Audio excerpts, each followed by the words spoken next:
A great morning to you all. Thank you for joining us on Alive this morning. Today is Friday, and we are glad, to see another Friday. Before we knew it, actually, the week just went away.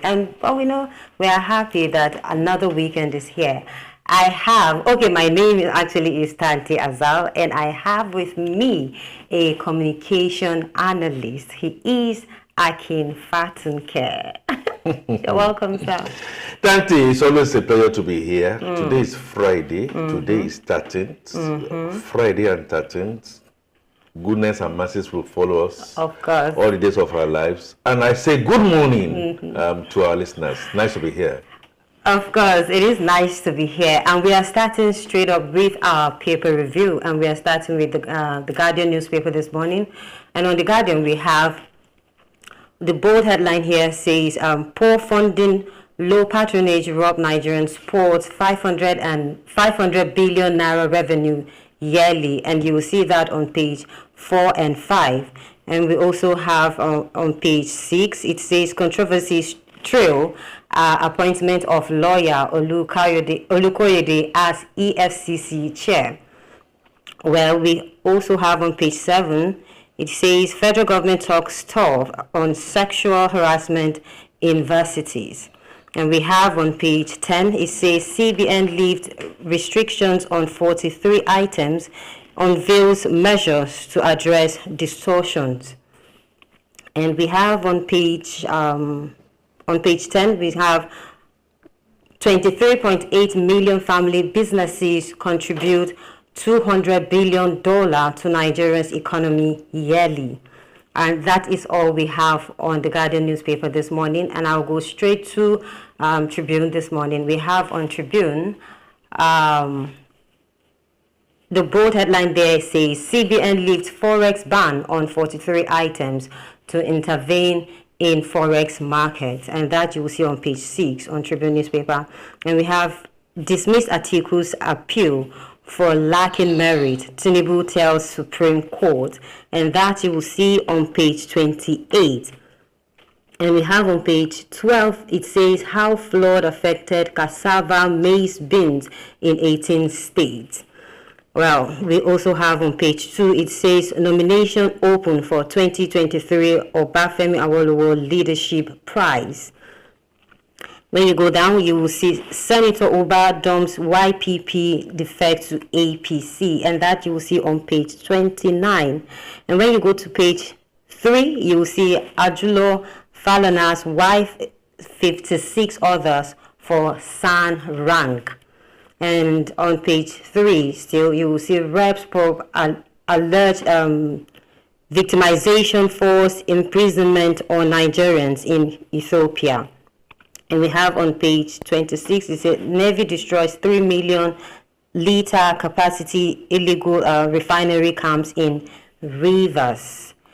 And when you go on page 3, you will see federal government approves over 260 emergency road repairs.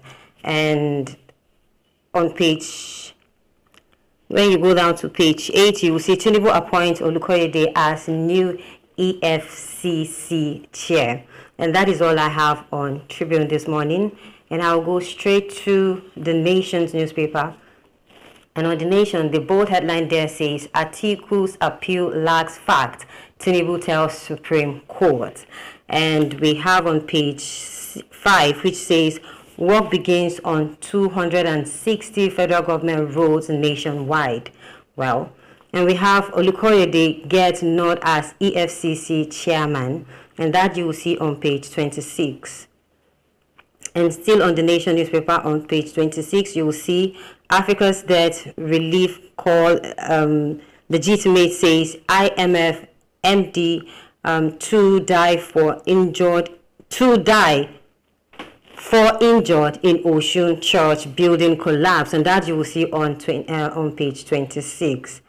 And that is all I have on the Nation's newspaper this morning. I'll go straight to the Punch.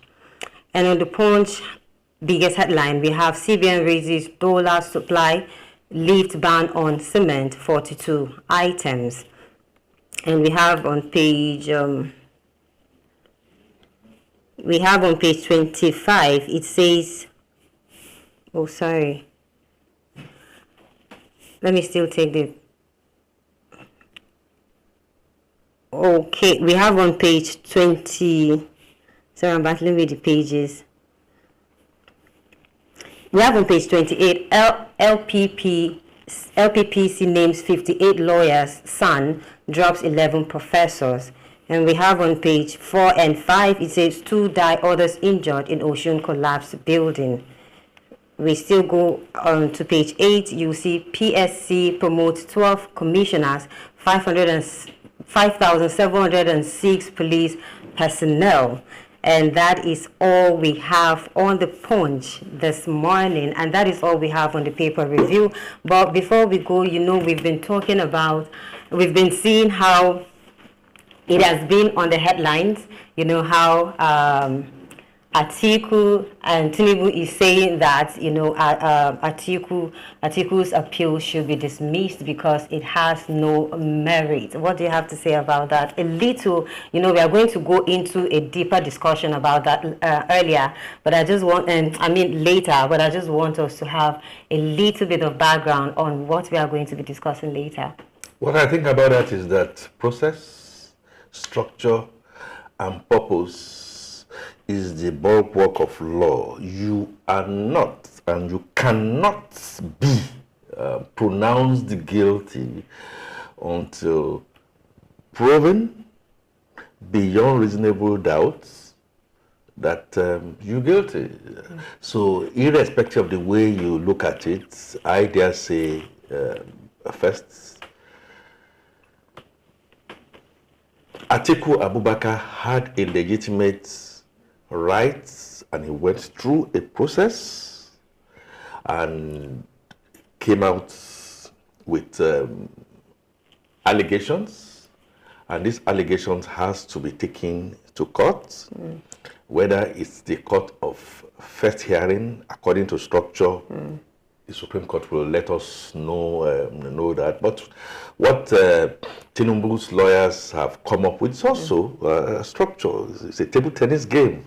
Kick it, lawn tennis and all that, and then we'll decide whether on technicality, on facts, and on morality and ethics, who takes the day. And that is where our Supreme Court judges, that we know that are not only up to the billing, will give a pronouncement, and we are all going to be abiding by it. Of course, we are all going to be abiding by it. And just the way I said, this is just a little bit of foundation to what we are going to be discussing, as the program progresses. Yeah. We'll be taking a short break, and when we come back, we'll go straight to our trending stories.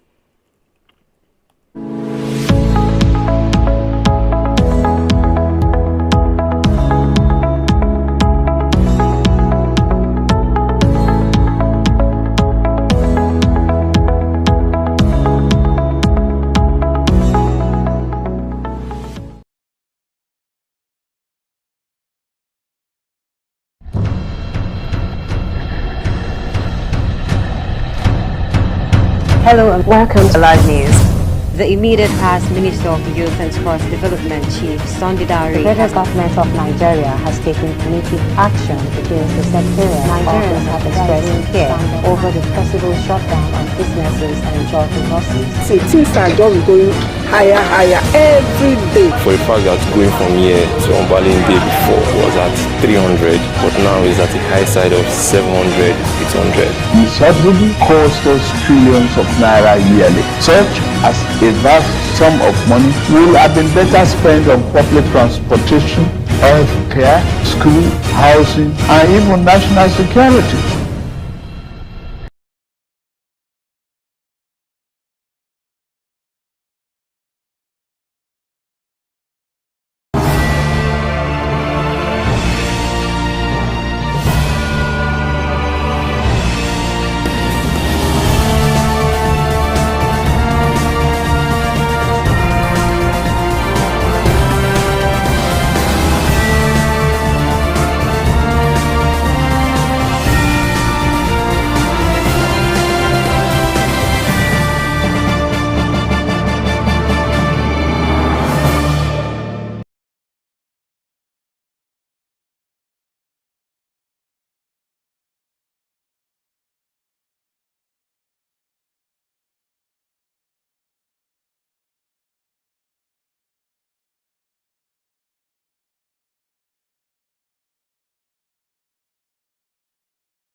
All right, on trending stories this morning, we have the Nigerian Police Kogi State Command has arrested a 19-year-old boy, Goodness Oshodi, who buried his stepbrother, Friday Oshodi, alive on the instruction of his mother for stealing 10,000 naira belonging to her. The incident happened on Tuesday evening at Apamisede community, a metropolis of Lokoja. The boy was, however, lucky as Good Samaritans were still able to exhume him alive. When he was asked why he decided to bury his brother alive, he says that he was only carrying out the instruction of his mother, who asked him to punish his brother for stealing her 10,000 naira and tried to run away again as he normally does. Goodness says though his mother was away to church but had left strong instructions for him to punish his brother, the State Police Public Relations Officer, SP Williams Aya, who confirmed the incident, says that the boy has been arrested and undergoing interrogations.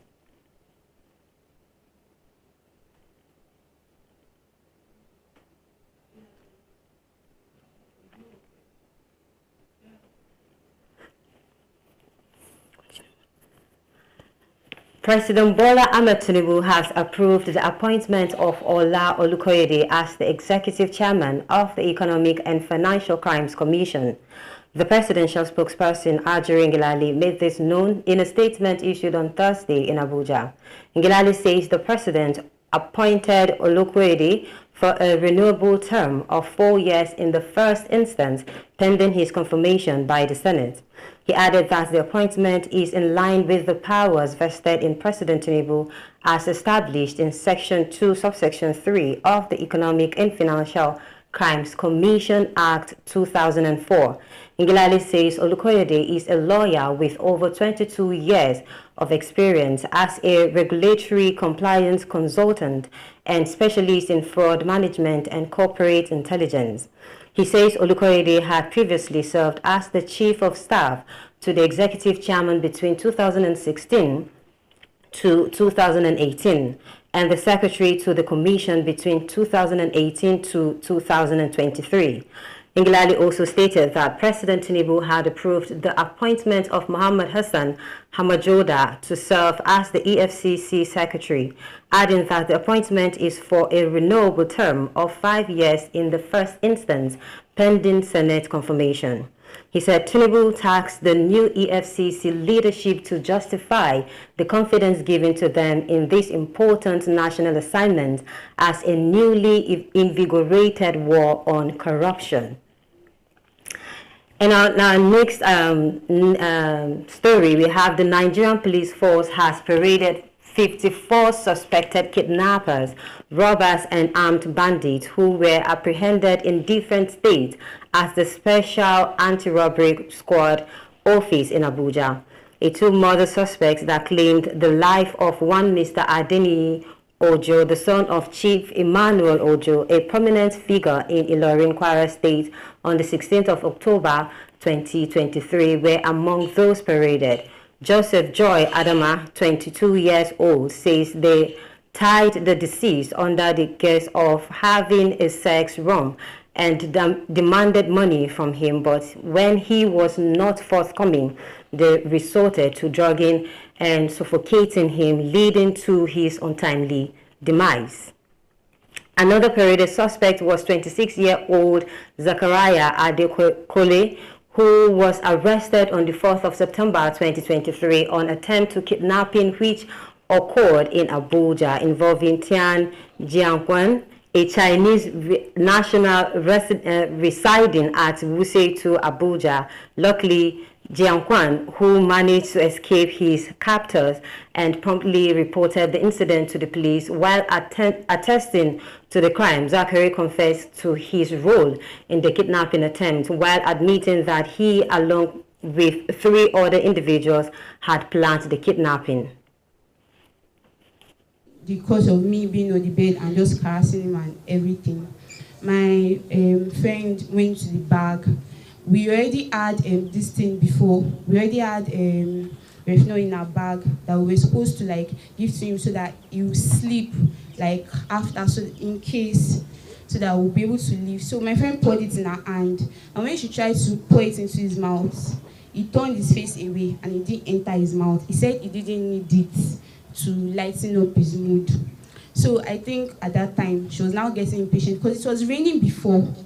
And as the rain stopped, everywhere became quiet and like we were running out of time. So that was when she took the phone and she was placing it in front of his face. I was even surprised because before she even picked up the phone, with everything that was going on, it was not suspicious. It did not, like, it was just like willingly doing everything. So I was also like surprised that how come he did not even like think about anything, like he allowed us tie his hand and his leg so easily like that. So when my friend put the phone in his face, he thought we wanted to video him.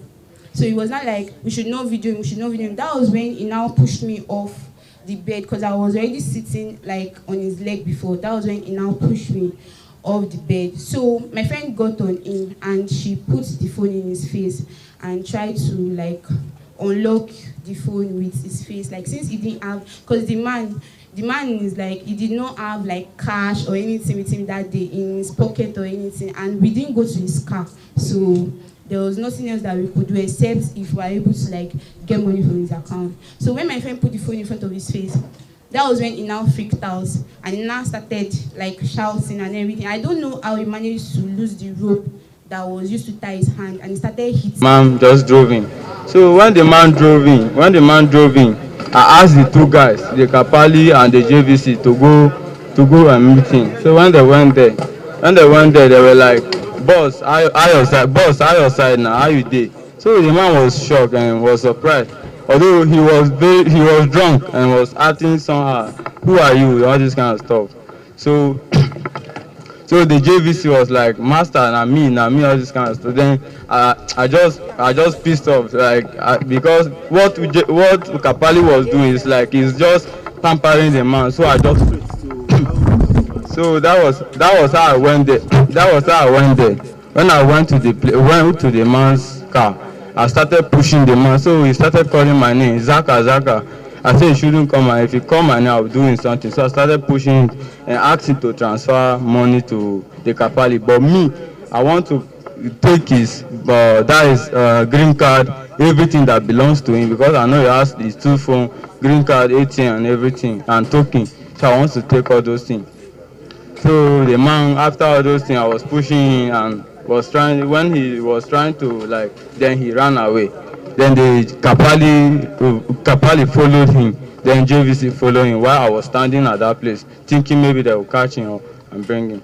So I was standing there, and then I discovered. Achievement recorded exemplify the unflinching dedication and commitment of the Nigerian Police Force under the able leadership of the Inspector General of Police, Federal Republic of Nigeria, acting Architect Kayode, and the Oluwasegun to protect the LNPM.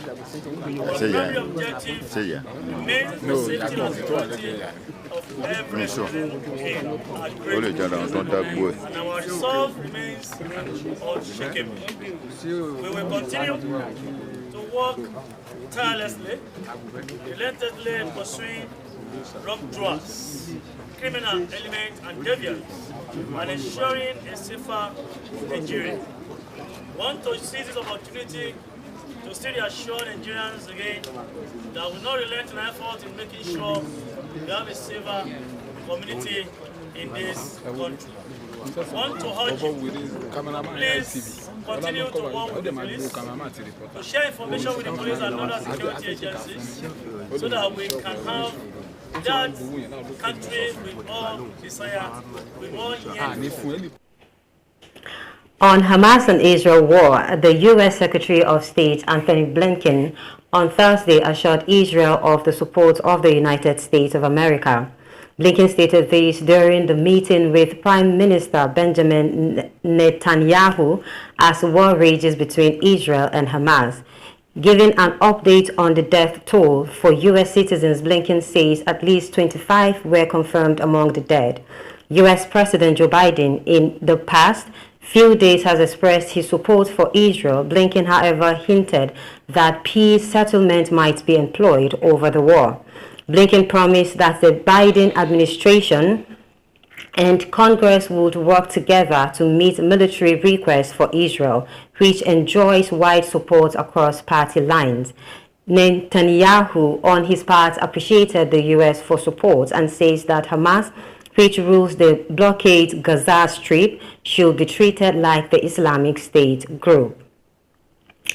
And this is, some of the stories we have on the trending this morning. And having you here, I would like us to talk about some few stories, that are really touching. And let's talk about the first one is the 19-year-old boy who, attempted burying his own brother alive because his mother asked him to punish his brother. Did the mom ask him to bury the boy? And what has been the relationship between the mom and the children? Because definitely he is the stepson. So there has to be a little, a lesson from what the guy has gotten from his mother for him to say he'll be treating his brother that way. But I don't want to say much. I'll just allow you, since you are the communicator, to communicate to us this morning on this topic. Tanti, in my profession, we talk about bottom line. The bottom line is that we have a population that has become monstrous, that has become eating and swallowing itself. Sociologists will tell you this must be the reason, that must be the reason, and all that stuff. And I like from where you are starting, okay?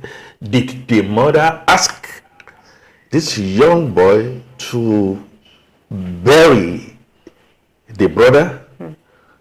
Maybe yes, maybe not. It tells you that communication, and assuming communication, because communication is you say something and then you get the feedback. There is no in between in there for you to now know that communications become effective. The mother had now just rushed religiously to go to a church. It could have been a mosque, it could have been a shrine, it does not matter. But it tells you that we have a mirror image ahead of us in Nigeria to tell us that we are not just in dire times, we are in terrible states of the Hobbesian that talked about life being nasty, brutish, short. And what are we now getting out there? When you hear IDP, out of school children, blah, and all that, it tells you that a day of reckoning is going to come, and we are beginning to see it. We are going to see a lot, much more going. Now, if you are out of school, remember, Tanti, when you were in the nursery school, when you were in the primary school, some of the songs that they teach you is A is A, B is B, something is good, you before me, and all that. And if your mother asked you, even at age of 5, punish your junior brother, what will make you feel that by going to bury that brother will be the kind of punishment? What did that tell you? Our eyes have been gazed into the wrong things. Killing, blood, kidnap is no more a thing that shocks us. So this is shocking, and the earlier we begin to nip it in the bud, the better. You saw what the way the boy was saying? My mother asked me to just punish him. And you punish by going to bury. Finally, may I say that we still serve a God that sees everything. That younger brother would have been dead like Abel. But God now decided that rather than his blood propitiating, he got saved in the process. Congratulations to the young boy. I will not say happy news to Nigeria. I would say we all better just open our eyes, not only to see the danger that we have been planted since yesterday, but the pitfalls that we have in future. Of course, it is really sad. I just pray that, this serves as a lesson to other people. I pray that the little brother is going to get justice for what has happened to him. Even though they have said that, he has stolen money once in a while and he has tried running away, but it doesn't justify the fact that a brother asked him, or a brother actually attempted to bury him alive. We'll have to go on a short break, and when we come back, the discussion continues.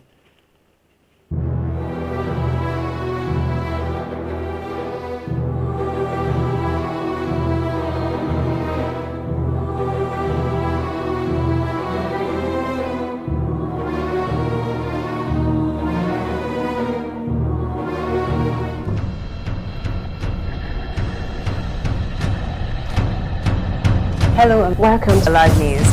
The immediate past Minister of Youth and Sports Development Chief Sunday Dare. The federal government of Nigeria has taken punitive action against the sectarian. Nigerians have expressed fear over the possible shutdown of businesses and job losses. See, things are just going higher every day. For the fact that going from here to Ombalinde before was at 300, but now is at the high side of 700, 800. The subsidy costs us trillions of naira yearly. Such as a vast sum of money will have been better spent on public transportation, health care, school, housing, and even national security.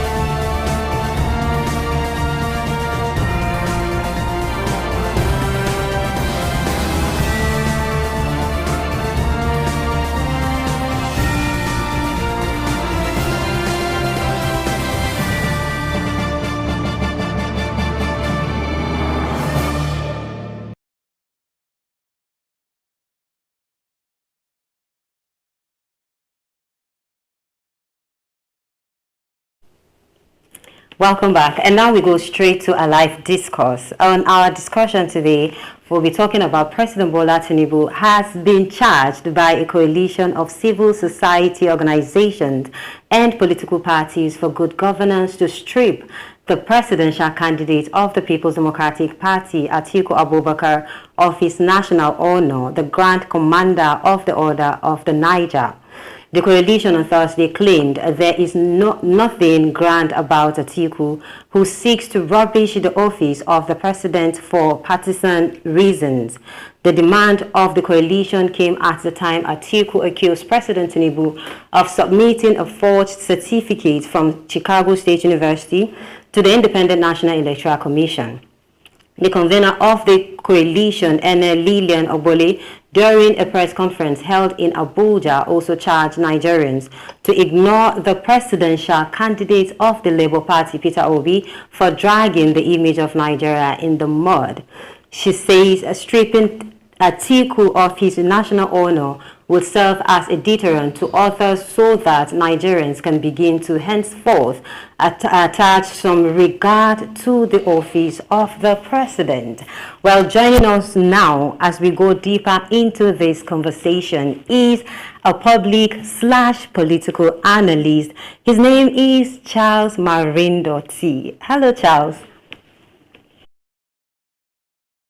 Be with you once again. Nice to be with you. I'm pronouncing my name though. I have tried. I worked on it, but well, I hope you are calling us to let us know that you have jackpot already, right? Just give me a few more time. Oh, really? So you need more time? I will come back. Oh, yes. Okay. We need you. We actually need you. All right, going straight to the conversation, you know fully well what has been happening with the certificate saga. There's been up and down, there's been, some issues coming up, from the certificate saga.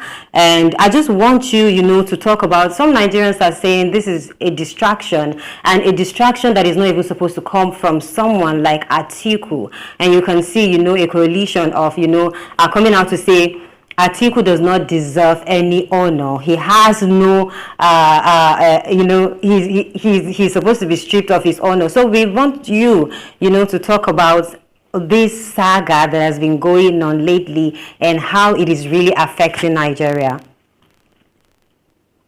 Thanks for that question. While I don't think Atiku is a man of honor, I don't think the president should take out the honor that has been given, because that would seem retaliatory and that is unnecessary.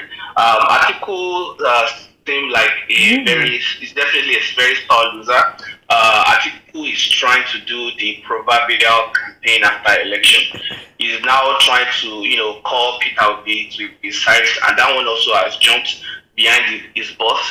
You now wonder what they were thinking in 2022 up until February 18, 2023. Why should they not, settle whatever discord was between them before now trying to, gang up and essentially make they're just making a foolish show of themselves. Like, that's what I think. They're making a mockery of themselves because before I go into the details of the case, analysis of the case, let me just go in general about all the allegations that the president has been accused of.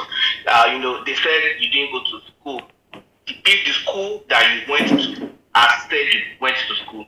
Now they are trying to claim forgery, which the school did not say.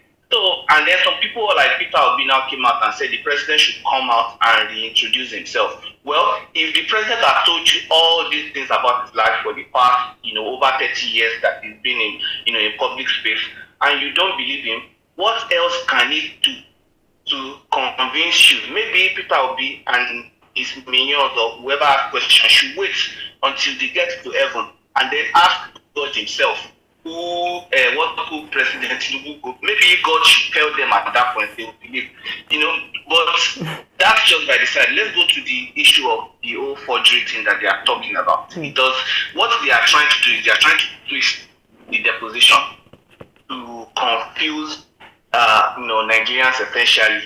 The Chicago State University question that they said that we're talking about was that they asked if the certificate the president presented to INEC was produced in 1979, same year that Obasanjo handed over to Shehu Shagari, that year, which was the year President Tinubu graduated.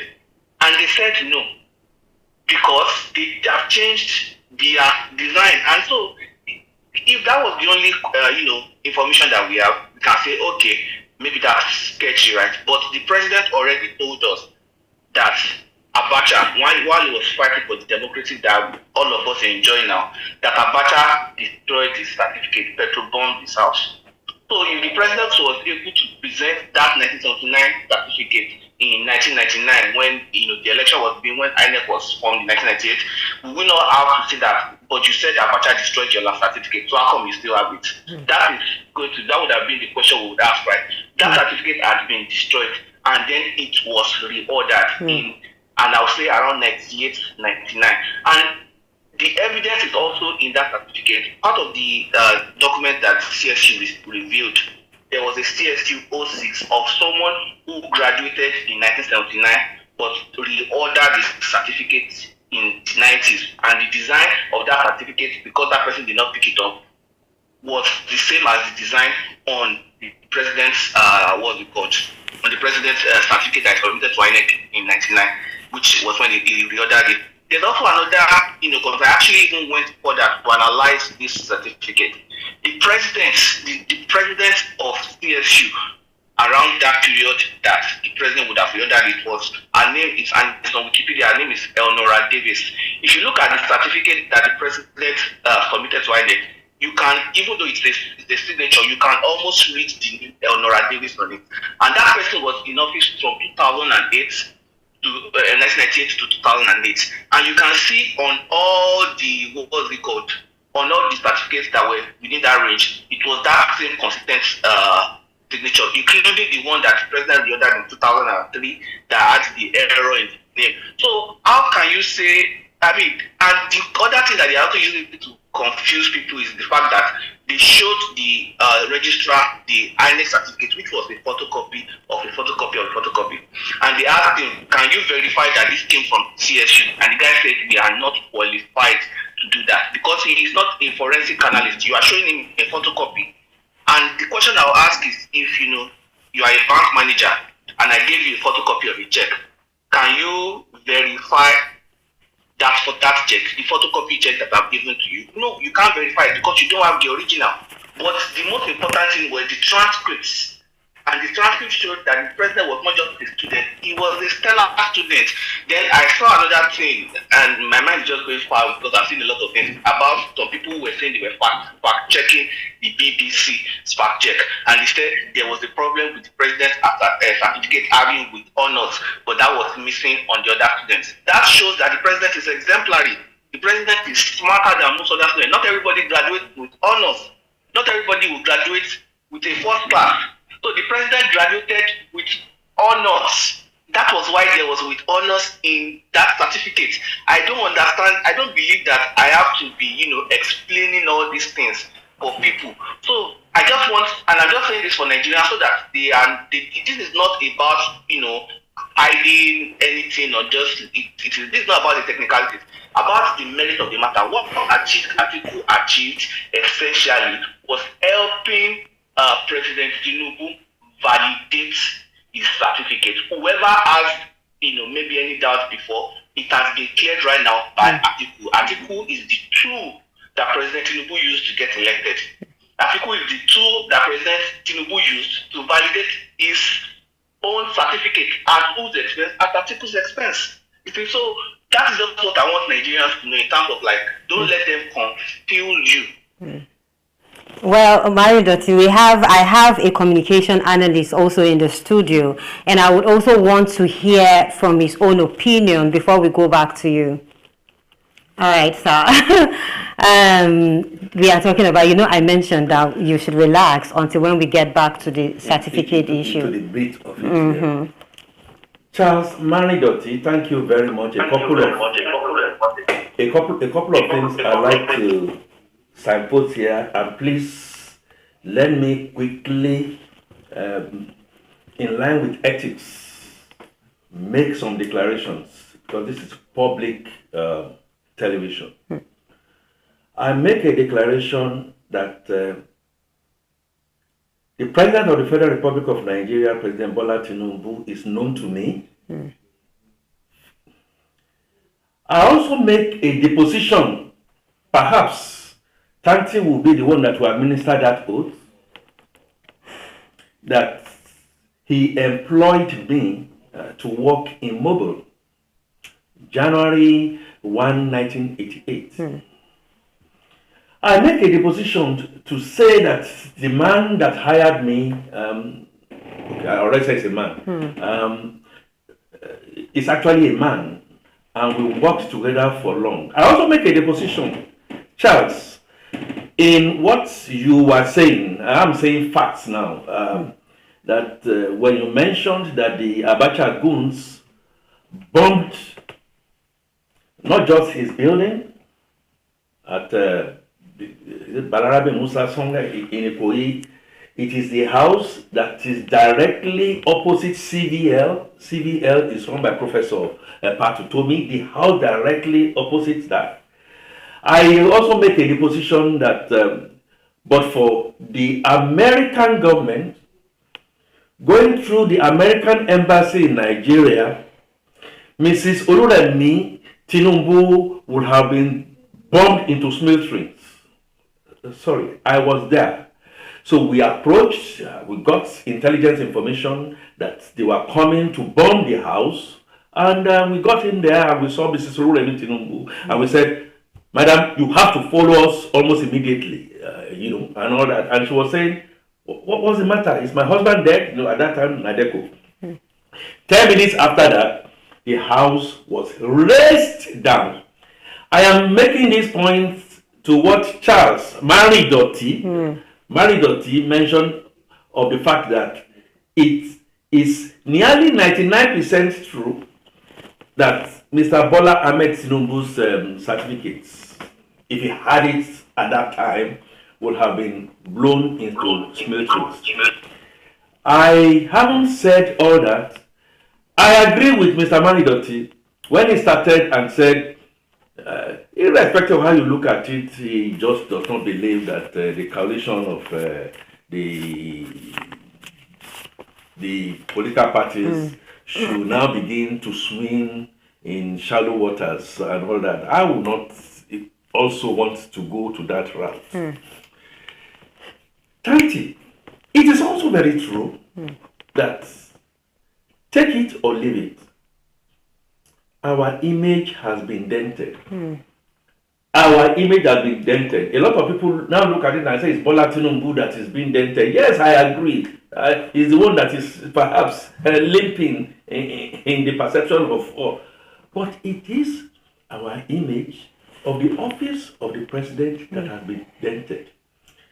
I disagree with Charles to say, okay, when I say disagree, I disagree humbly with Charles to say that should Siddiq Abubakar, or is it Atiku Abubakar, just mentioned it, does he have the right to do what he wanted to do? Yes, by all means, he has all the right to do what he wants to do, whether he wants to bury himself, whether he wants to, in the process, want to bury Nigeria. And Charles, I'm going to also say this to you as a communicator. I do not strictly believe, and it's going to be very difficult for me to prove this, that our image has really been dented. The reason why I'm saying that is that back in the day in my career, when the greenback, our passport is, I mean, nobody wants to touch your passport. It's not Bola Tinubu now. Over the last 20 years, we talk about third time, we talk about the Ogoni Nine, we talk about Sankara Sarawiwa. In October 10 or 11 of 2005, we had been virtually going down. However, despite that, I remember in Singapore, when I went to Singapore, and Singapore said, look, this is a clean city. A Nigerian had just come. I arrived at the airport, and I was asked to step aside. Naturally, all of that were allowed to go, and I didn't say smile. You know the reason why? Because I already have the emotional intelligence that my country was down the drain. Little did I know that they were watching me from CCTV cameras. So I just sat down calmly until about 30 minutes, and then I was called. Please, you have to remove your jacket, you have to remove your shirt, you have to remove your pants, and then you have to remove your inner pants. And I was doing it with a smile. And then the guy now said, wait a minute. Are you a Nigerian? I said, yes, I'm a Nigerian. But unlike other Nigerians, you are taking this very calmly. How come? This was circa 2005, 2006. We had just gone through the Chibok girls. Chibok girls. We have gone through the Buniyadi massacre and all that kind of stuff. And they all believed that Nigeria was a country, like the guy that was being buried now, that we just cut people's head. And they said, but why are you so calm about it? I said, because I'm confident. I am a different Nigerian. And then the guy said, I'm very sorry. This happened in Singapore.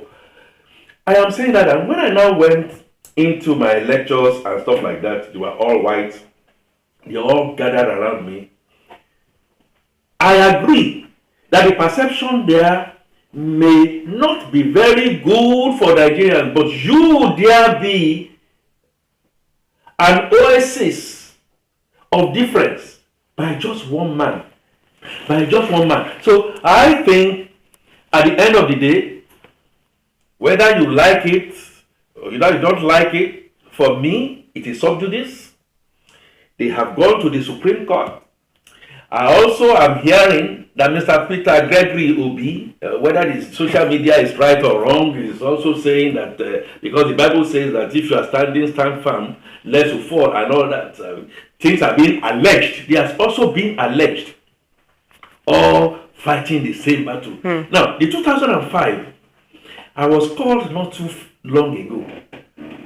Akin Fatunke, are you still in Nigeria? I said, I'm still in Nigeria. Are you still staying in Nigeria? I still stay in Nigeria. I said, is the cloud of Democles going to now cut your head? I said, no, not on this one. It does not matter if you don't like the police.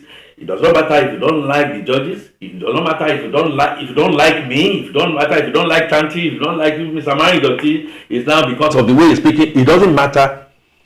Let's go through the due process.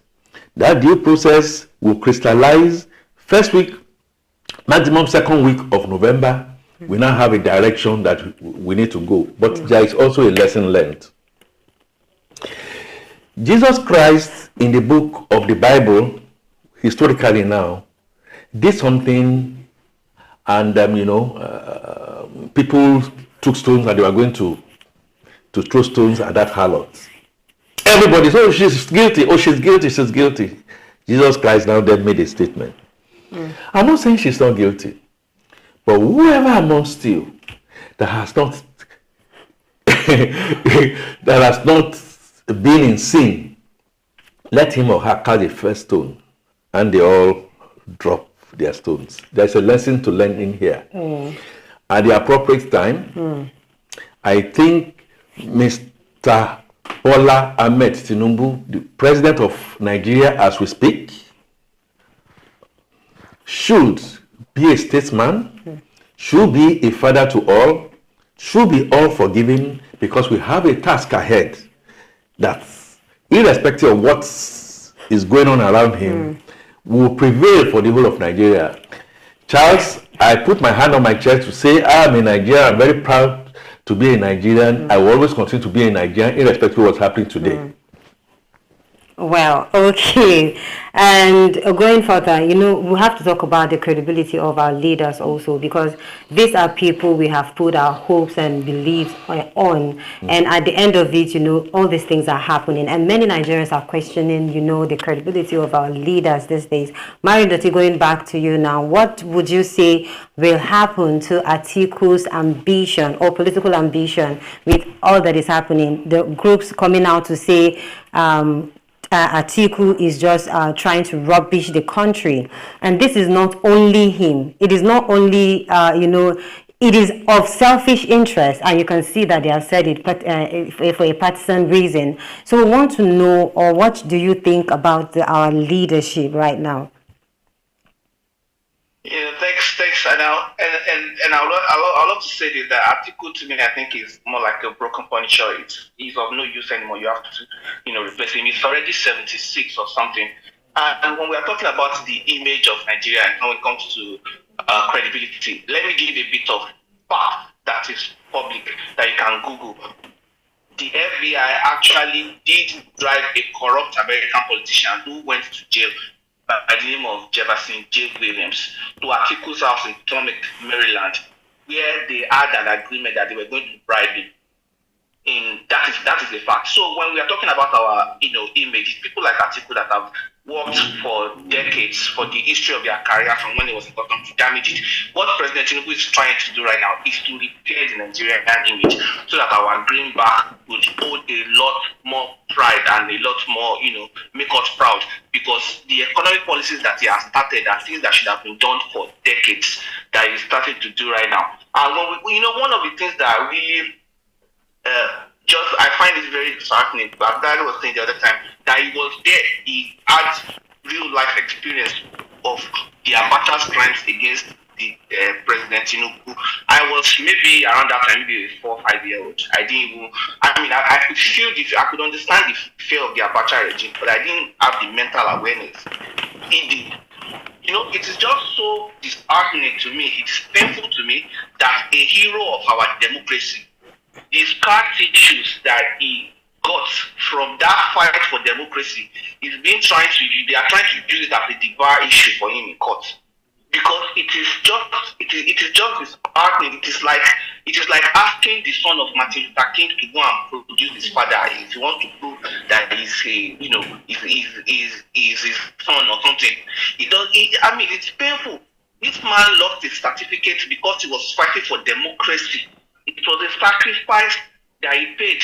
He's the first lady and as little children, like he just said, that they asked if he smuggled out. You imagine the amount of fear and trepidation that they were going through in the 90s, where we didn't have social media, where they could have easily been, kidnapped and there are no cameras anywhere to video them. The Sheikh Tinubu that everybody is talking about right now would have probably been around like a 7-year-old boy then, fearing for his own life and that of his father. And people now want to use that as a thing to use against him. It is just, we need to show a little much more appreciation and conscience in general, because this is like we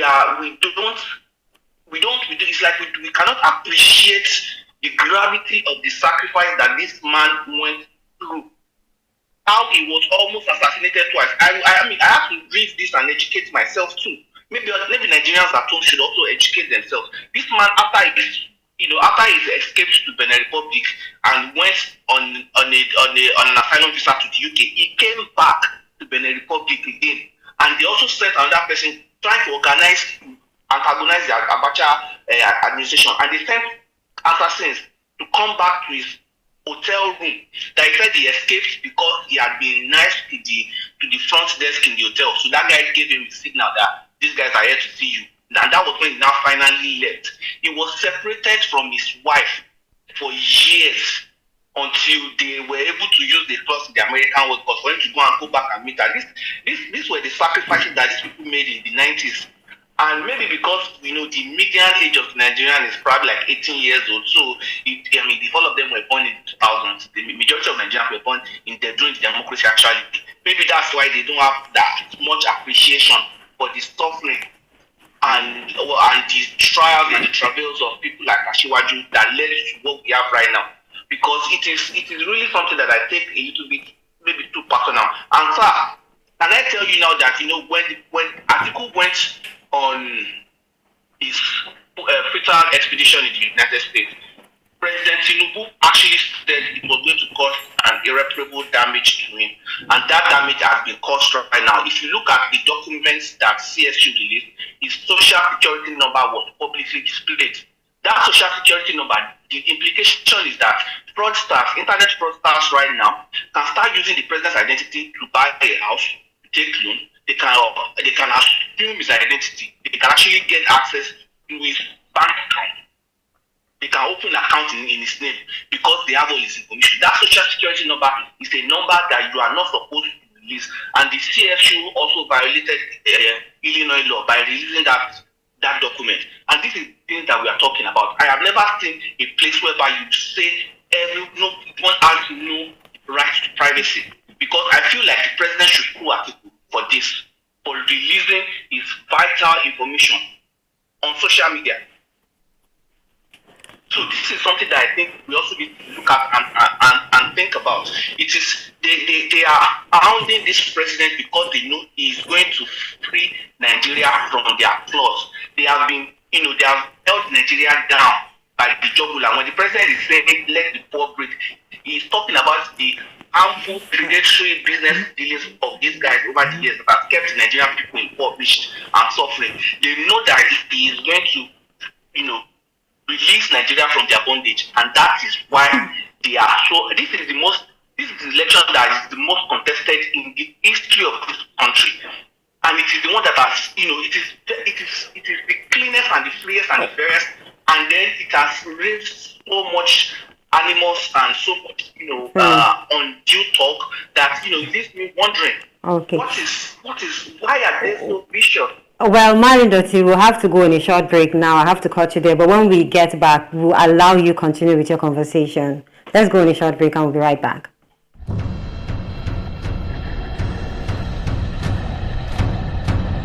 Hello and welcome to Live News. The immediate past Minister of Youth and Sports Development Chief Sunday Dare. The federal government of Nigeria has taken punitive action against the secretariat. Nigerians have expressed fear over the possible shutdown of businesses and job losses. See, things are just going higher every day. For the fact that going from here to Ombalinde before was at 300, but now is at the high side of 700, 800. The subsidy costs us trillions of naira yearly. Such as a vast sum of money will have been better spent on public transportation, health care, school, housing, and even national security.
All right, welcome back. We still have Marion Dotty with us in the studio talking about the certificate saga.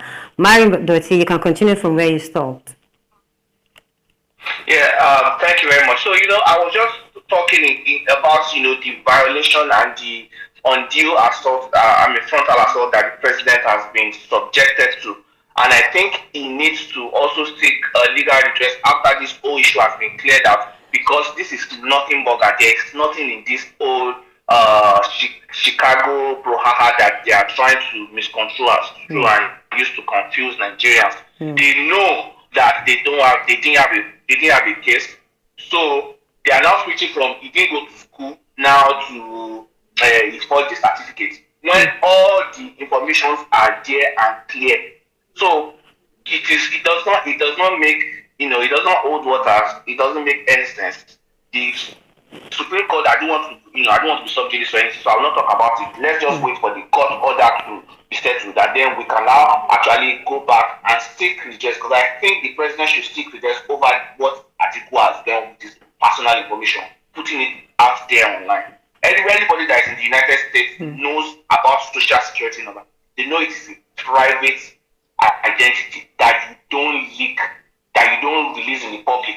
That is how they take over people's homes. That is how Yahoo boys sell people's home, open accounts on people's name without their approval. And Atiku and his minions release this information to the public. All right, we'll have to come back to the studio and talk to Akin Fatinke about this whole thing and the credibility of our leaders. Thank you, Charles.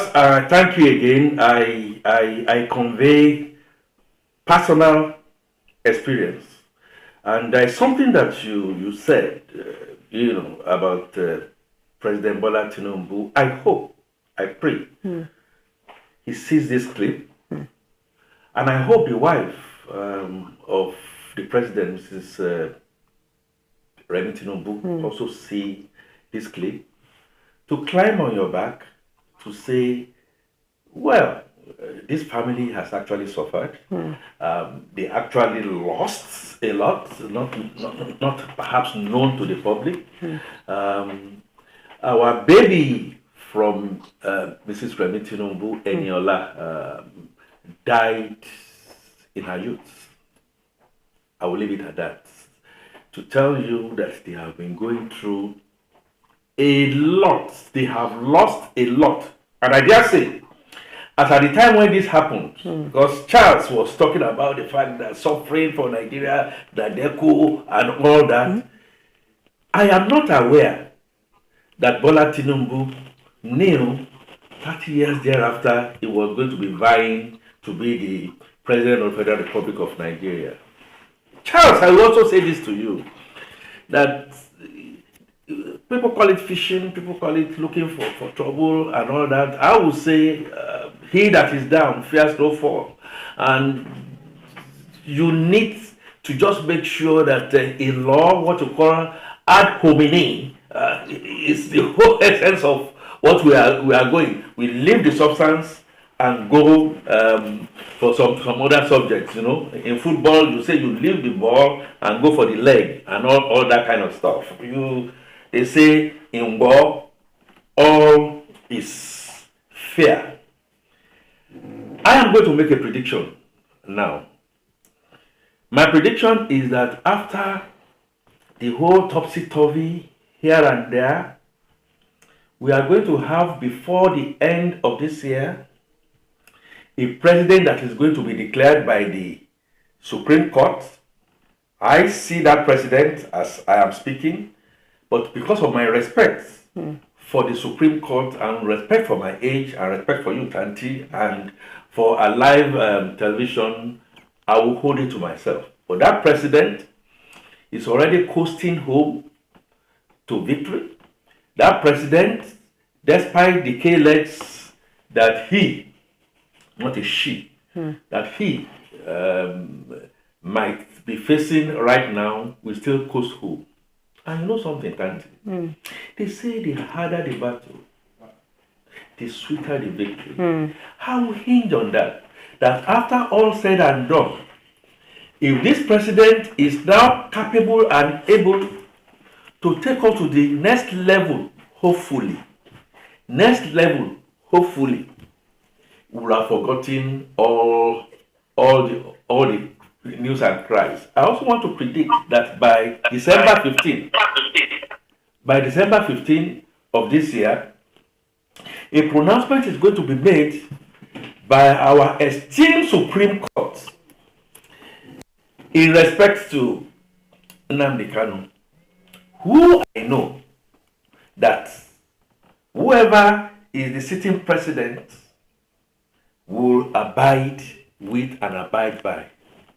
And by the time we now begin to sow and unsow the torn parts, the glory of Nigeria that we all know and predict, even though we may be in the abyss today, has been a super world power that will speak to the Netanyahus of this world, that will speak to Vladimir Putin of this world, that will speak to the Bidens of this world, that will speak to the Sunaks of this world, and they are going to listen. Just like we are beginning to speak to the ECOWAS sub-region and African region is going to emerge. That is my prediction. It's going to take place. For him to now want to take, recourse to law for damages and stuff like that, he will have been much more built as we move into the future to not forget the bad pains of the 9 months pregnancy. Because the child is going to come and come smiling, we have to forget the pain. I urge us all in Nigeria to go through this due process, and that at the appropriate time, the flag of Nigeria, that is the green, white, green, will not only fold those in the diaspora, those who today are working on fault lines, on religion fault lines, on ethnic fault lines. We all shall sit together, take a decision to say to ourselves, we must restructure to be able to move to our next level. Thank you. Thank you very much for that extensive conversation. Thank you, Marin Doty, for that conversation on the saga. But we still have another topic I want us to discuss.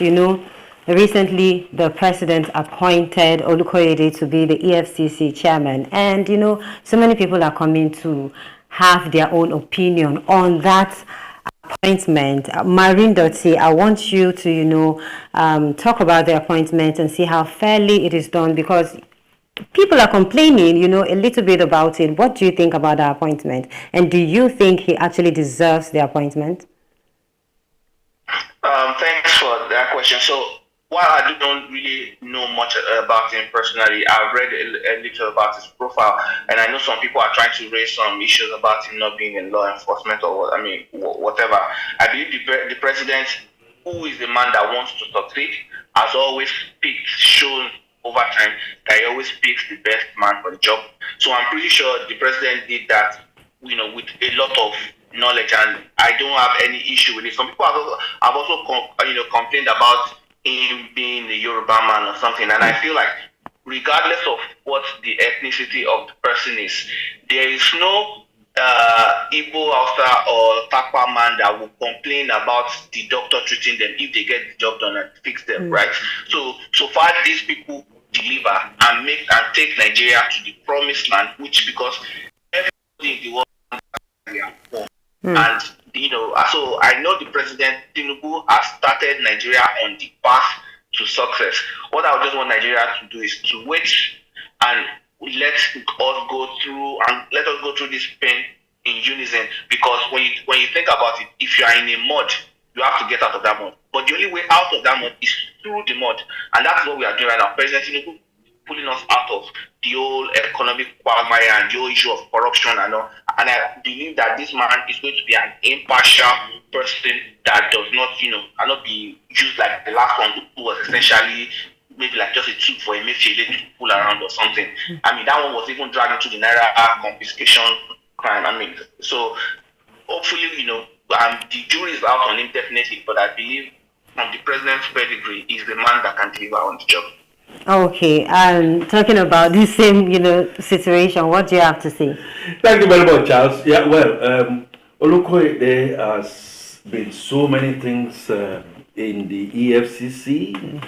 Yes, it is true that Olukoyede is not in the ranked armed forces, which according to the guiding laws should be obeyed. Has he been there for 15 years? I am not too sure, but I know for a fact that during Madam Waziri's tenure as EFCC, and then succeeded by Lamode, and I read that in 2016 he became the chief of staff to the chairman. I haven't been long before then going to EFCC. Then I was working in Mobil, fuel subsidies, scam or no scam and all that kind of stuff. I saw the inner workings of the EFCC. I saw a situation whereby the executive chairman is executive chairman, but the people that walk the ropes, please ask Ribadu, who is also in government now, the people that walk the ropes are some of those, you call them bloody civilians. I worked with the bloody civilians and I was shocked beyond my bones. The kind of revelations that they saw, they lied against us and stuff, and they were able to pick it up. Now, let's say this. President Bola Tinubu must have a reason. I remember when he was going to choose his successor. The whole world erupted. There is no way you are going to bring Raji Fashola, your chief of staff. It can't happen. It won't happen. Oh, what? We have the line. This is history. For whatever reason, I even disagreed at that time that it shouldn't be now. These are the other people. He stuck on. At the end of the day, what happened with Bola Tinubu handing over, allowing through elections, Raji Fashola, we had one of the best governors that you can ever think of. Do you get the point I'm making? Now, go to the UK. We say the person that is going to head the police, the person that is going to head this must be a policeman and all that kind of stuff. UK did something and decided to hire somebody who is not necessarily within the ranks, and they were able to get the Metropolitan Police in shape. My point is, it does not necessarily mean that you have to come through the ranks. Having said that, do I have a sympathy for people who now then say, oh, it's a Yoruba man and all? I have sympathy. I certainly have sympathy. And I can tell you for free, because I talk out of experience, that if you think President Bola Tinubu is not aware, you'll be making a mistake. Just have a little patience. You'll be shocked and surprised. The little that I'm going to say to you is this. We were all Yorubas back in the days in Mobil. Just one Igbo. 6 Yorubas, all qualified. And Bola Tinubu looked at the whole lot and picked the Igbo man. The Igbo man is still alive as we speak today. He picked the Igbo man and said, everybody else said, how can it be? This is unfair. He stuck on to the Igbo man. When the establishment said it's not going to happen, he stood ramrod. It now happened that this Igbo man, that we were all saying that should not have been, now became a good man Friday that resolved a lot of things for many of the Yorubas. I agree. President Bola Tinubu needs to show some sensitivity, and I know he's going to show some sensitivity. I mentioned this because I needed to recognize the fact that he will know what he's doing. He's not going to drive us to the abyss. And this is the reason why I keep on saying, and they are all alive. And the Igbo man is still alive. He will see what I am saying. He will confirm. The Kumle Alice of this world, the Felix Babatunde, the likes of Akindo Hati, they are all Yoruba. Just sincerely, Shegun Ojo and all that, he assembled all the brains and we made the difference. I know looking at private sector might be different and complex, but it's going to be the same principle. If we allow this man to have a focus, we call it based on this one. If you allow this man to have that feel, I can say also something here. The man that is going to help restore the dignity of the Indigo is a Bola Ahmed Tinubu. That's what I believe. That's what I know. The man that is going to restore the confidence of the Hausa Fulani is Bola Ahmed Tinubu. And the man that is going to look at his Yorubaness, the Beniness in the South, that is going to take us, the Jaws, out of the quagmire that we have, is this man that I call Bola Ahmed Tinubu. You don't have to believe me, but at least let it be on record that I've said it, because I said something similar so many years ago that eventually came to pass, and that Nigeria will grow. Mr. Olukoyede, you will go through this little bit here and there. What is most important, and what Bola Tinubu always told us back in the day, it doesn't matter if anybody is saying whatever. I also will have to add that Mr. President, in sending a letter to the National Assembly for the purpose of the confirmation, should recognize the rule of engagement, the reason why he decided to go outside those rules of engagement. We have always had rules of engagement in Nigeria, and we try to follow those rules to the letter. We are still in quagmire, and I want to now do a paradigm shift. Nigeria, I want to do a paradigm shift and now begin to experiment certain things that will take us to the promised land. Okay, well, understanding clearly what you just said now, and you mentioned, Bola Ahmed Tinubu, our president, being the person who is going to restore the dignity of Nigeria, because you talked about the Igbo, the Hausa, of course, and the Yorubas, which means he's going to restore, he is the person to restore the dignity of Nigeria. How can you convince someone who is not a Yoruba person right now that that is what actually Bola Ahmed Tinubu is going to, be doing? Because someone made mention of when Buhari was there, it was the Fulani people that were, on throne. They were the ones enjoying everything that was happening. And now the Yoruba man is here, and it is more like the Yoruba people are the ones getting the key sectors, while other people are just, sub on the ground. So you just let us, on a lighter, or maybe say for you to shed more light on this, tell us how you can convince a normal Nigeria that is not a Yoruba person right now about restoring the dignity of Nigeria. And I understand your question quite right. Your question is like question of a mother. Child, you are going out to the world and all that. The world is bad. The world is dead. The world is evil. Please don't be rough and all that. You can also always say that. Carnegie said no two parts can win an argument. If I have people from the other side, of course, what will now happen? I'm confessing, I did not see what Bola Tinubu saw many years ago when from nowhere he picked Raji Fashola. I can't understand it. I can't understand it, and no, it's not going to happen. It can't happen. It will not happen. It's unfair. You have something to hide. Your chief of staff is this and all that. And we all mounted roadblocks. The only thing I would tell my friends on the other side is that our case is like a case of a comatose patient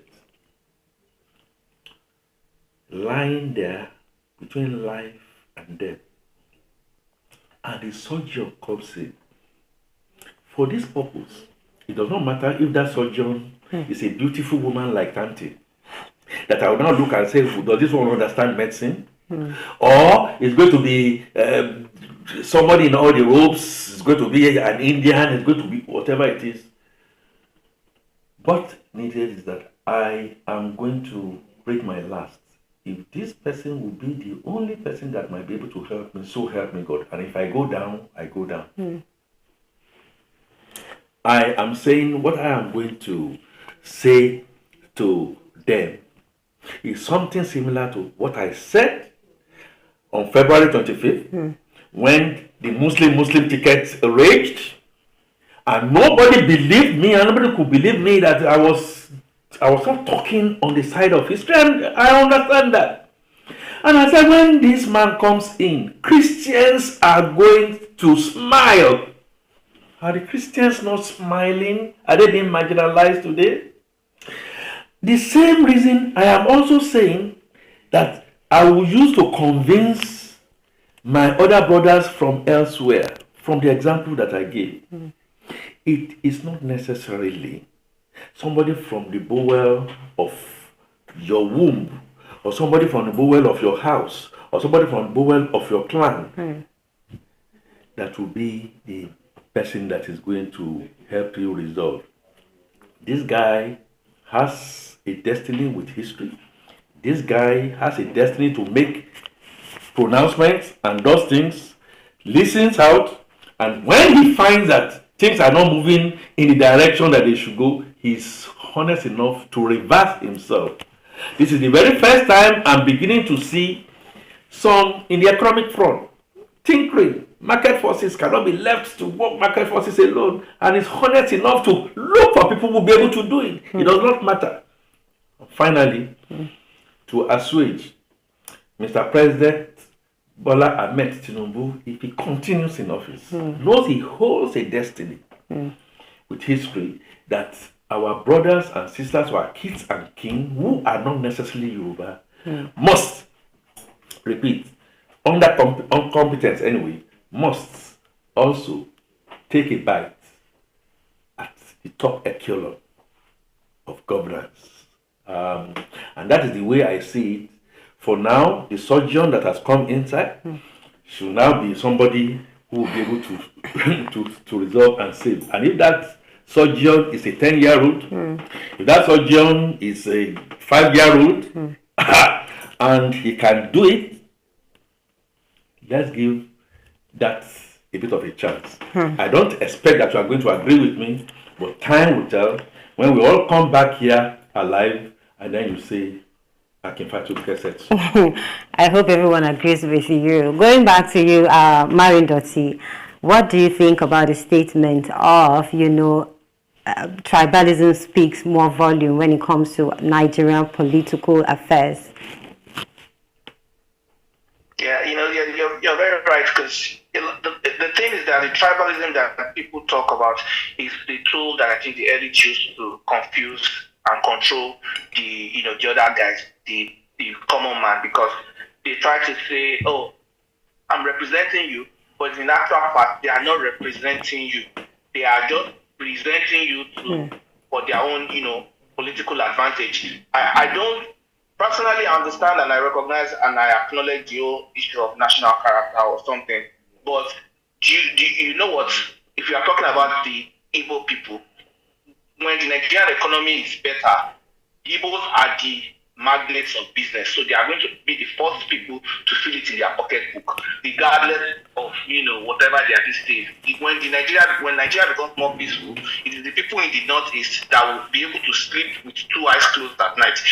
When maybe let's say Ajaokuta starts booming, it is the Igala and the people and everybody in that environment that will be benefiting from it. So I believe President Tinubu will disabuse this notion of it has to be my brother and everything. There was Abraham Lincoln that said, I don't care for a man's religion whose dog and cat are not better for it. The most important thing is for the general milieu in Nigeria to improve. And the people really don't care about whatever ethnicity anybody comes from. I mean, we have Nigerians here. We are multi-ethnic in the United States. Nobody looks at this person and this is an Igbo person, this is a Yoruba person. We are all Nigerians. We live in common camaraderie and we are, peacefully coexisting. So the most important thing is success. And I just want to, talk to what Uncle said just now about, Olukayode. I believe that, when you say you want to drain the swamp, because we cannot agree that EFCC was in a quagmire prior to now. You cannot bring someone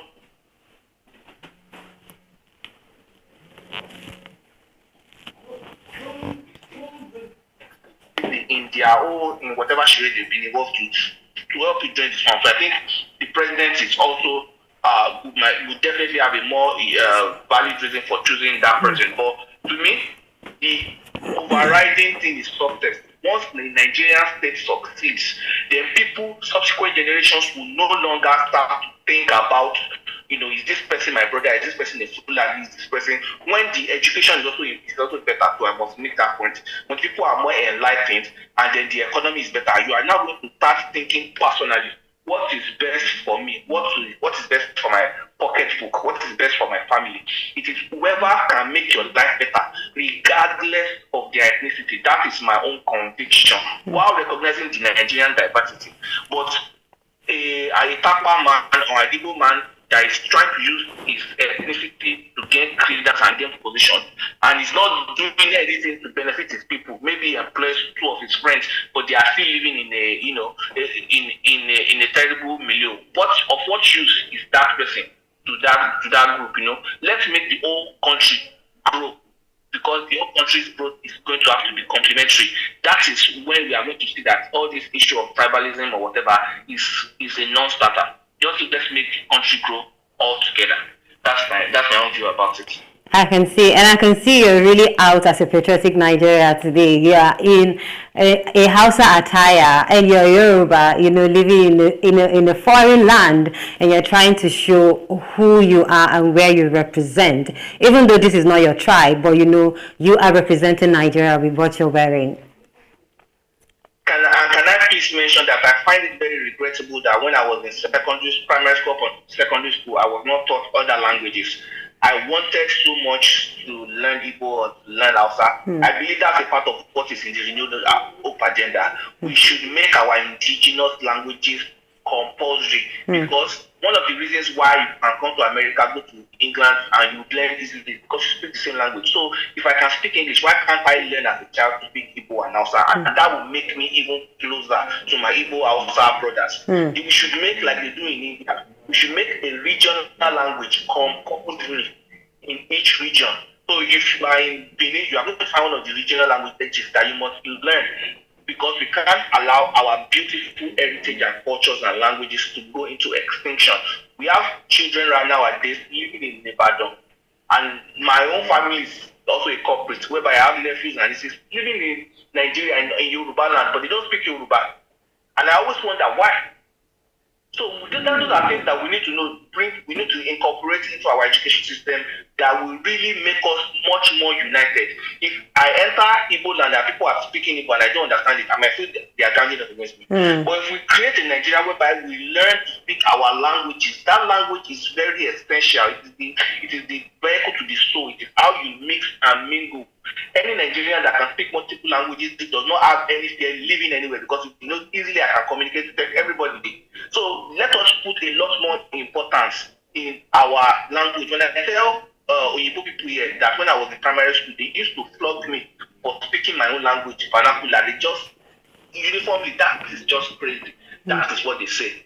Education and intellect has nothing to do with language. So let us prioritize our language and elevate it and teach each other our languages in school and make it compulsory, so that we can further unite this country and become one, deeply woven fabric of humanity.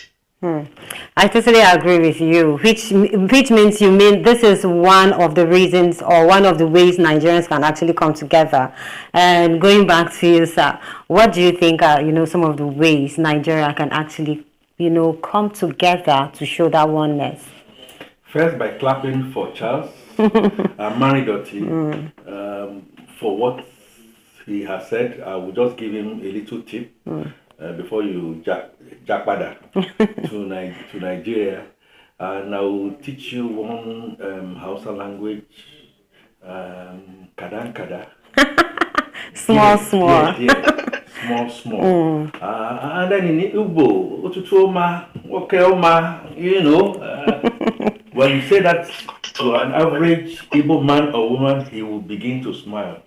I am using that not only to agree with you, absolutely, that language as part of our culture cannot be lost. I'm happy at what I'm seeing at Lagos National Assembly, where they are now using the Yoruba language as a language for legislative discussions, and that should also go on. I am also happy. Charles, I don't know if you have seen a situation where some of our governors, using the Yoruba culture, go out there and prostrate full and not begin to throw stones against the kingships and obas. That we must look not just at that language of our culture, look at the culture of our culture, which are tradition, which are religious practices. Our obas must be obas in reality, and our legislators must be legislators in reality. Was it Professor Jerry Gana to say, whatever it is that we find ourselves in, let's make sure we do it well. Nigeria's cosmopolitanism, if we get our leadership right, we get our structure right, I believe that we need to have to restructure this country. Will be like the Zionist Israel, that nobody, repeat, nobody will be able to conquer. I affirm that for my country, Nigeria. I affirm it for all Nigerians of blood and of origin and of those married to Nigerians and citizenship and what have you. And that is the way to go. Thank you very much. Of course, that is the way to go. Can I just please jump in and just say one thing that, I also feel there is something that we need to do, and that is the name Lagos and Port Harcourt. These are not names indigenous to us. I mean, growing up as a child, I used to think Lagos was the conversion to Yoruba for Eko. Why can't we have a coast state? There's a place called Bombay that used to be called Bombay in India. Bombay was the name the British gave it. But the Indians came in and around 2000 years, they called it Mumbai because that is what they call where they are from. So we can also change Lagos State to Eko State. And that will even clearly delineate the ethnicity of the people that are living there, and also find a way to change Port Harcourt to describe the people from that place. I think that's something that we should also look into. Thank you. We take it, except that Charles, Eko is not Yoruba word, Eko is a Benin word. I'm only just saying, yes. No, but you are very, very correct. Let's go back to the origin and stuff like that. By the way, I love your name. Maridoti is a very strong word. It means don't go in the paths of ugliness, things that will bring shame and all that to your name. My own is Fatunke. Oh, it's fantastic and super. Tanti will tell us her surname and what it means. Eh? Of course, my name is Wisdom. Wisdom of Solomon. And my dad's name is actually Solomon, so you see I have all the wisdom in me. But the thing is, we've been talking about, he mentioned something about names, and if you talk about original, sometimes you will give a name, and if you go to Jos, there are some places where you will see some names that are given to some places are causing problems. After a long time, people will start claiming that place. There's a place called Mr. Ali. And Mr. Ali, the Fulanis are now settling there so much. Back in Ladi and all those areas. It's different place, but it's still in Plateau State. Okay. So you see, people there will start having problems with, the Fulani, and there is Mr. Ali. If you say Ali is Hausa name, so they'll be like, is our own. So I think what he's saying, actually, we should, go back to our origin. We need to get back. Yes, I agree with you. Absolutely. Before we go, I want us to talk about, let's go back to that certificate saga, which was our main point. And would you say, if reversed were the case, would you say Tinubu will actually be doing all these things that Peter Obi and Atiku is doing at this time? Okay, is that for me? It's for you. I do not think he will. I cannot predict that he won't, because politics in this part of the world is ugly. I also think now I have to be very careful here. With the arrays and the quality of lawyers that surround our president from time, I think he would have been told that there are some of these things. If you want to choose to do it, to pay us, go ahead and pay us and all that kind of stuff, but you are not going to get any leeway in there. Back in the day when Bola Ahmed Tinubu was my boss in Mobile, please listen to this. Of course he's our boss. I just told you he was the one, but for him, I would not have been able to walk in there. I didn't know him from Adam and all that. He merely looked at my CV. He merely looked at my CV and said, look, this is going to be a fit for purpose person. Come in, go prove yourself. Just like we have 45, 48 people that we are saying they are too many, they may be too many, but he's making a statement that you are on your own. Go and swim like somebody like Ambode, somebody like Fashola. Go and make your mark. What I wanted to say is this. We disagree. Bola Tinubu, as president now, who relates to it, doesn't forget. We will disagree on a round table. He will say we have to go right. I will say no, we are going to go left. And he say, look, I'm the boss here. What then do we do? We then say, Mr. Bola Ahmed Tinubu, we call him BAT in those days. We know and we recognize the fact that you are the boss. But let it be on record that we said this to you and all that. We are going to put it down on paper and all that. You know what BAT, Bola Tinubu will do? He will feel just like any other leader. He will storm out of the room. 15, 20 minutes later, he will come back and say, you stupid boys and stuff like that. Okay, look, let's go your way. That is the kind of Bola Tinubu that I will see that will maybe disagree, but eventually agree with you that you should not go through this fishing paths. Oh, okay, well, we have limited time with Marion Dotty. Marion Dotty, before you leave, tell us your opinion about this situation. If reverse were the case, do you think Tinubu would be doing what Atiku and Obi is doing now, or are doing now? And so, while I don't know President Tinubu like you do, I've never met him before. I am just a distant admirer. I believe he will not, because he said this while he was announcing. He said, he said it. He said he was going to go back home if he didn't win the election. He is not a grifter. He is not. He understands this. The sports is supposed to be fair game, So it is. You cannot go into a contest and expect that the only outcome is going to be your own victory. If you cannot, accept the pains of defeat, then you don't deserve, like I always said, the joy of victory. And the president, I believe, he entered this contest knowing that he needed to work hard. He was more intellectual. He was upside their head. So I say this thing, that during the election, President Tinubu said Emilokon just 3 times. His enemies said it 333 billion, 333 million, 333,000, 333 times. Amplifying his message. He was smarter than them. If he had lost, he would have gone home and be a happy man, and he would have still been the most successful politician in the history of Nigeria because he got an opposition successfully into power. So I believe if this had been the role that President Tinubu would not have done this, but he is a man that is so magnanimous. He is a gift, like I said, that keeps on giving. So I think he's not going to be bitter about this. He's focused on the price. He has his eyes on the price. You can't distract him. He's, laser focused. And yes, I believe he's going to get the job done. All right. So, thank you very much. Thank you very much. Charles. President Bola Tinubu belonged to a party. He never crossed carpet.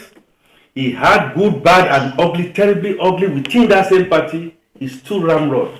You can't say that about his opponents. And if he's too ramrod, I say, I am going to swim or sink.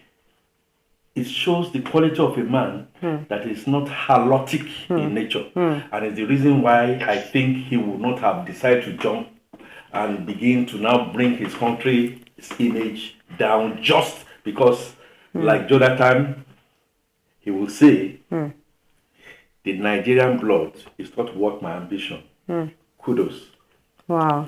Thank you very much for this extensive discussion. Marindoti, thank you very much for, your opinion or your, contribution to the show this morning. Also, thank you, but you're still here with me in the studio, but I'm signing Marindoti out. So thank you, and I'll see you another time so that we can have more discussion.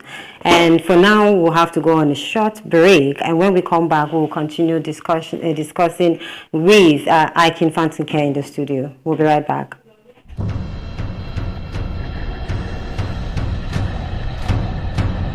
Hello and welcome to Live News. The immediate past Minister of Youth and Sports Development Chief Sunday Dare. The federal government of Nigeria has taken punitive action against the secretariat. Nigerians have expressed fear over the possible shutdown of businesses and job losses. See, things are just going higher every day. For the fact that going from here to Ombalin Day before was at 300, but now is at the high side of 700, 800. The subsidy costs us trillions of naira yearly. Such as a vast sum of money will have been better spent on public transportation, health care, school, housing, and even national security.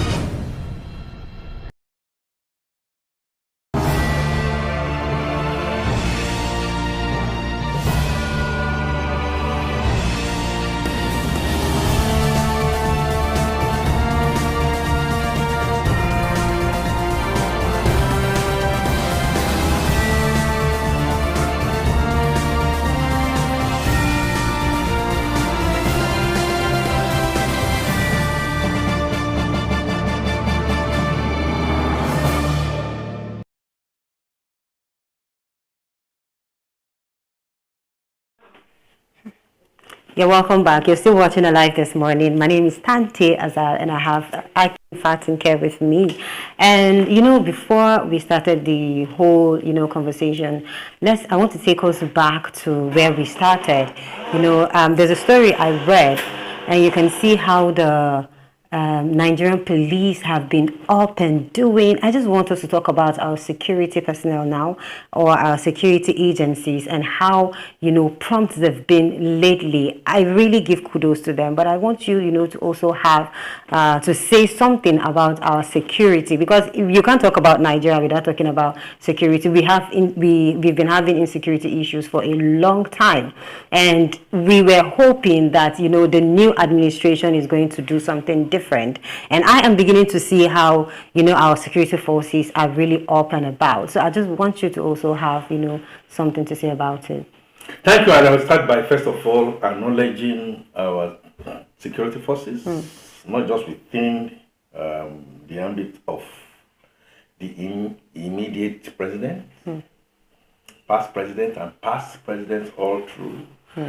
Looking at Boko Haram kidnapping, stretched to the hills, battered, killed, virtually with bare hands, while those who are supposed to be looking after their interests are smiling to the banks and by way of corruption. And so I say a big kudos to our armed forces. It was within the same armed forces all over time that we had an Ogugwaja. Remember, in police, we had an Atahiru who allegedly was killed because he said he was going to bring Boko Haram to his knees. We had an Ejirika who said, I know the pathway. But then some people stood in the way. My point is simple. Intelligence, security, we have them. I also know that along the line, the layers of corruption and so many of the recidivism has prevented them to write. We have a Dr. Arase who is in charge today of the Police Service Commission, and I am beginning to see some balance in promotions here and there to encourage armed forces.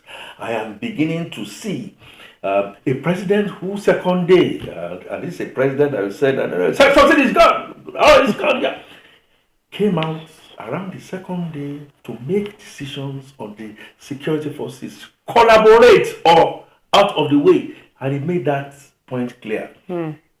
Have we relatively succeeded? I would say no, not yet, Uhuru.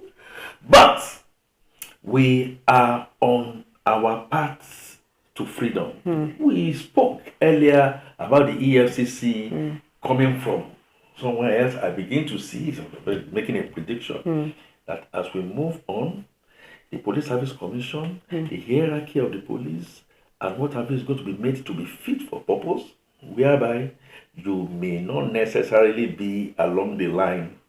If you know how to be able to do things, you come in. That in our university system, you do not have to be a professor to now be a vice chancellor. You are supposed to be a well-honed administrator that will work with professors to bring out the best. I still think that we need to declare a state of emergency. Mr. President has declared a state of emergency as far as food security is concerned. Economy, I don't know which one should come first or whatever. Economy is also very, very important, but the state of our security needs to be properly honed. And I know, Tanti and you and I, that we don't trust our police. We need intelligence police, and I will be prescribing the fact that we need to deregulate. Another word comes in again. We need to demystify, and perhaps advantage or disadvantage, go a bit regional. Our policing should not be a Nigerian police force. That word force was forced on us by the colonialists. No, friendly intelligence, looking for the best of the best. It should not be the float sounds and the jet sounds. People who cannot make a living elsewhere, that will be a teacher, that will be a police people and stuff like that. And finally, I like to see just 1, 2, 3, 4 examples who may just be Uruntu, like we say, down the line, that will mount the podium and will be decorated with the highest honor that you can think of to encourage these security forces. Meanwhile, while these guys are out there fighting our battles, while we sleep and sit on an armchair and begin to continue to castigate them and what have you, come on, it shouldn't happen. Mohbad's case, see how the police have risen at least up to a stage to help nip that in the bud. The one in Lokoja, they are going to bury somebody. See how that is being nipped in the bud. And the ladies who killed someone. Exactly. And, intercepting firearms and, shotguns and what have you. I am saying we can still do better, but we need to restructure. That will take us to the promised land. Looking forward to the bold, focused, unfazed president of Bola Ahmed Tinubu's pedigree, who is not fettered by somebody sponsored me to be president. I have a godfather somewhere and all that. We'll have to stand up and do the right for our country. Kudos to our police, kudos to our army, kudos to our DSS, SSS, kudos to our Navy, and kudos to the other paramilitary that you can think of, that together, as in Ujama, we will deliver this country. Of course, we will deliver this country. I can remember the Chief of Staff said that to all the military guys, that they should not wait until Boko Haram, does something before they go to intervene. They should also stand up, get ready, and also go and attack, those camps, instead of them waiting until they do harm before they decide to go there. So I think, the leadership also and the followers too are doing a whole lot when it comes to security forces this day. So kudos to them, just the way you said. We really appreciate their efforts, and we know that they are going to do more. And this is all actually we have today. But before we go, maybe you have something to say to Nigerians as they watch you. I believe in Nigeria. I believe in the youth of Nigeria. I believe in the women of Nigeria.